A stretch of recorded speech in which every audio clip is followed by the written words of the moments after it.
Kaixo, nire izena Iñaki Ansa da, Don Bosco Institutuko irakaslea naiz, eta difuminatu teknika erakutsiko dizuegu bideo honetan. Horretarako, bi pieza prestatuta dauzkagu aparejoekin. Batean, errastatze teknika erabiliko dugu, eta bestean, jario tanta erabiliko dugu.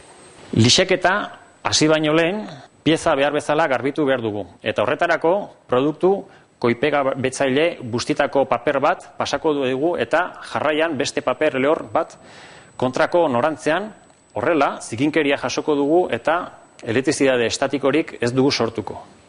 Aparejoaren lixaketarako 3 milimetroko orbita duen lixagailu roto orbitala erabiliko dugu. Lixatzen hasi aurretik, lixatze adierazgailua aplikatuko dugu aparejo gunean. Prozesua P320 P400 lixarekin hasiko dugu eta amaitzeko lixa finago bat sartuko dugu. P500 kolore normala bada eta P600 zilar kolorea bada. Bukatzeko, gainontzeko piezak P800 bustian edo trizak P1000 lehorrean lixatuko dugu. Ur pinturaekin lan egingo dugunez, koipegabetzailea ere ur baseduna izan beharko du. Garbiketa egokia izan dadin eta bateragarritasun arazorik eduki ez dezagun. Pausu hau, lehen bezala, bi zapierekin egingo dugu. Kasu honetan, aparejatutako eremu handi bat duen pieza batean egingo dugu difuminatua. Kasu honetan, partxearen tamaina handia denez, pistola ere tamaina handikoa hartuko dugu. Horretarako, 1,3 milimetroko piko duen HVLP pistola aukeratuko dugu. Pistolaren sarrerako presioa, pistola mota honetan, ohikoa den bezala 0,7 bar izango du bokilan. Hau da, 2 bar inguru sarreran. Aparejo gunea margotzeko pintura esku finak emango ditugu. Honek lehorketa prozesua azkartzen du eta pintura kantitatea kontrola dezakegu. Kolorea hobeto berdinduz. Pintura eskuen arteko lehortze denbora eta amaierako lehortze denbora itxarotea ezinbestekoa da. Kolorearen biskozitatea gutxitu egingo dugu. Difuminatuentzako gehigarri berezi bat erantziz. 50% batean. Honekin, margoaren estalpen gaitasuna gutxituko dugu eta ondorioz erraxagoa izango dugu kolorearen berdintzea. Orokorrean, fabrikante guztiak katalogoan badaukate produktu hau, eta estalpen arazoak dituzten koloretan erabiltzea komenigarri da.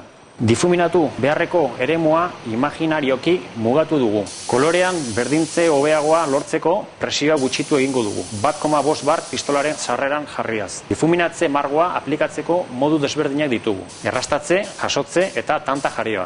Kasu honetan, errastatze modua erabiltzea erabaki dugu. Difuminatze eremua handia delako. Errastatze modua jarrietuz partxearen erditik hasita kanporuntz margotuko dugu. Aldi berean, eskuarekin abaniko mugimendu zabalak egiten ditugula. Jasotze teknika kasuan, gatilloa sakatu dugu partxe kanpoaldean eta kanporuntz apuntatzen babaniko mugimendu zabalak egingo ditugu. Amaitzeko, lehortzen denbora ondoren pieza barnizatuko dugu. Horretarako, 1,3 milimetroko pikodun EPA pistola aukeratu dugu. Lehenik, partxearen eremuari esku bat emango diogu eta lurrentze denbora ondoren beste esku bat emango diogu. Kasu honetan, pieza osoari. Beste aukera bat badagoela ere aipatu beharra dago. Hau da, barniza pieza osoari eman ordez, difuminatutako guneari soilik ematea. Kasu honetan, monokapa margoen antzeko difuminatua egingo genuke, eta ondoren, distiratze prozesua egingo genuke elkartze gunean. Honekin amaitutzat, eman gainezake gainazal bustiko teknikaren difuminatu. Eremu txikiko difuminatuaren azalpena, estandoz etxean ur margoekin. Beste kasu honetan, aparejatutako eremu txikia duen pieza baten difuminatzea azalduko dugu. Partxearen tamaina txikia dela kontutan harturik eta difuminatze eremua ahalik txikiena mantentzen asmoz, milimetroko HVLPko pistola txiki bat aukeratuko dugu. Lehen aipatu dugun bezala, difuminatze margoa aplikatzeko modu desberdina ditugu. Kasu honetan, tanta jarioa teknika erabiliko dugu. Teknika hau, margoa presioa baxuez aplikatzen datza. Horrekin, tantoak bustiagoak iristen direlarik eta ondorioz partikula metalikoak ondo kokatzea lortuaz. Presioa 0,8 barrekoa izango da pistolaren sarreran. Aurreko kasuan bezala, pintura, esku finak emango ditugu aparejoa kubrizio egokia lortu arte. Loruntzeko denborak errespetatzea bukaera arrazoak saiesteko oso garrantzitsuak dira. Oraingo honetan, eta noraino iritsiko garen difuminatuarekin pentsatuko dugu. Tanto jarioa teknika jarraituaz, presioa jaitsiko dugu pistolaren sarreran, 0,5 bar arte. Presio honekin, margoa tantak moduan aterako da eta ez pulverizatuta. Aplikatzeko distantzia handitu behar dugu, eta pintura tantak modu homogeneoan eman behar dugu. Orain, margotantak difuminatu behar dugun gainazal osoan ikusi behar ditugu. Aurreko piezan bezala, barnizaren aplikazioa egingo dugu. Lehenik esku bat kolpe eremuan eta ondoren bigarren esku bat pieza osoari. Kasu batzuetan, distira berdinketa egin beharko dugu inguru piezetan pulitze prozeduren bidez. Prozesuaren urrats nagusiak. Gainazalaren prestaketa, difuminatu prozedura, barnizaren aplikazioa.